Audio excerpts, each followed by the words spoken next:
So మనం male infertility గురించి discuss చేసుకుంటే ఇప్పుడు మేల్స్ అరౌండ్ 25-30 ఇయర్స్ కూడా విత్ లో స్పర్మ్ కౌంటే కానీ లేకపోతే ప్రీమెచ్యూర్ ఇజాక్యులేషనే కానీ లేకపోతే లాస్ ఆఫ్ లిబిడో అని ప్రజెంట్ చేస్తున్నారు. అంటే బేసికల్గా ఏంటంటే ఈ స్పర్మ్ కౌంట్ అనేది తగ్గిపోతుంది.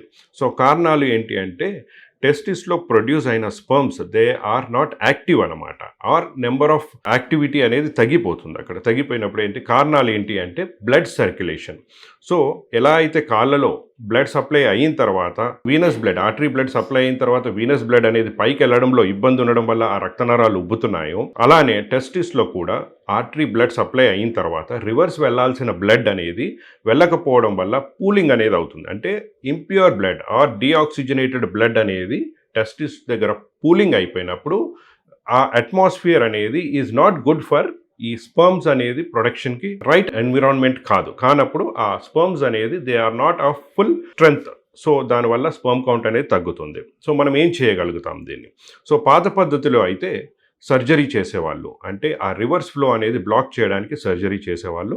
ఇప్పుడు ఇంటర్వెన్షన్ పద్ధతి ద్వారా ఎండోవీనస్ ఎంబలైజేషన్, కాయిల్ ఎంబలైజేషన్ అనేది చేస్తున్నాము. సో అడ్వాంటేజ్ ఏంటి ఇంటర్వెన్షనల్ మేనేజ్మెంట్లో ఈ ఇన్ఫర్టిలిటీ ఆర్ వ్యారికోసీల్ని మేనేజ్ చేయడంలో? సర్జరీ అనేది కట్ చేయడం అనగానే ఆ యంగ్ ఏజ్లో వాళ్ళకి ఒక ఫోబియా అనేది క్రియేట్ అవుతుంది.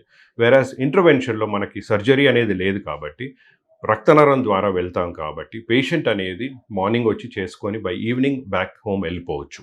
సో ఏంటి అంటే మనం రక్తనరం ద్వారా వెళ్ళి ఆ బ్లడ్ వెజల్స్ ఏదైతే పూలింగ్ అవుతున్నాయో అంటే రక్తం అనేది నిలువ ఉండిపోతుందో మనం దాంట్లోకి వెళ్ళి రక్తనరం ద్వారా వెళ్ళి ఆ బ్లడ్ వెజల్స్ని మనం కాయిల్ అనేది పెట్టి మనం దాన్ని బ్లాక్ చేస్తాం. చేసినప్పుడు ఆ రివర్స్ ఫ్లో అనేది ఆపగలిగినప్పుడు ఆ సర్క్యులేషన్ అనేది రీఎస్టాబ్లిష్ అవుతుంది.